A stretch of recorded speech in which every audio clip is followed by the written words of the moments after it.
It's been confirmed that more than 13,000 jobs are at risk at the retail empire Arcadia, which includes Topshop, Burton and Dorothy Perkins, which has gone into administration this evening. Arcadia had been seeking a new injection of cash following lost sales because of the pandemic. But a former boss of Topshop, Jane Shepherdson, has told the BBC that the group's problems go back much further than the pandemic, and she alleged that Sir Philip Green, Arcadia's chairman, had failed to invest in his retail empire and had made its downfall inevitable. More details from our business editor, Simon Jack. In his pomp, a fashion emperor who dominated the high street and didn't mind flaunting the vast wealth it brought him. Lavish parties attended by the rich, powerful and famous, a description he felt comfortable with himself. The empire was full of household names that customers of all ages would recognise. Tonight, that empire has collapsed into administration. There's going to be huge unemployment. The woman credited with building the Topshop brand explains where it all went wrong. Philip's overriding concern was to buy something as cheaply as he could possibly buy it and then to sell it for as much as he could get for it.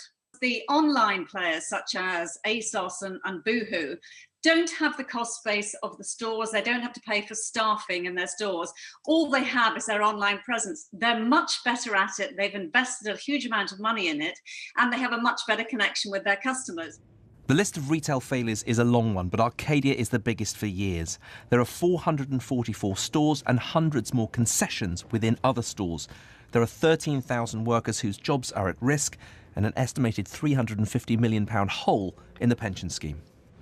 This is, or was, the jewel in a crown that in truth slipped many years ago. Once a powerhouse of fashion retail, led by the king of the high street, now a business in ruins, led by a man considered the unacceptable face of capitalism. But this is not about one person. This tonight is about the 13,000 people who are facing a very uncertain Christmas and thousands more in a very troubled high street retail sector. Simon here, thanks so much for talking to us today. I spoke to one Arcadia worker who didn't want to be identified, who said the uncertainty had come at the worst possible time.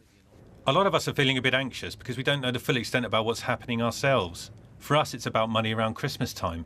Bills have to go out. We don't know if we can afford stuff for Christmas. We're worried about what will happen to our pension schemes. Will we still get paid if we're in administration?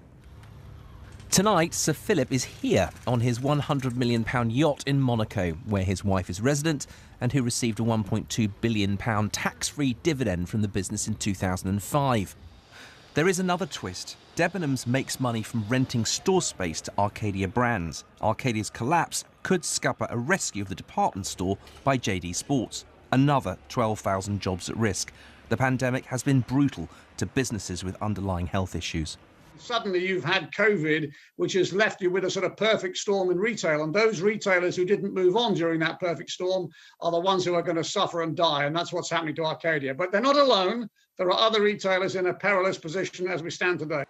Stores are open in Scotland and will open in England on Wednesday as administrators try and sell off Christmas stock and maybe some bits of the business.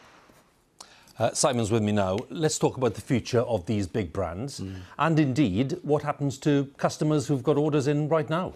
Well, I've got the administrator's letter here. They're saying no redundancies are being made at the moment. All online orders made over the Black Friday weekend will be honoured.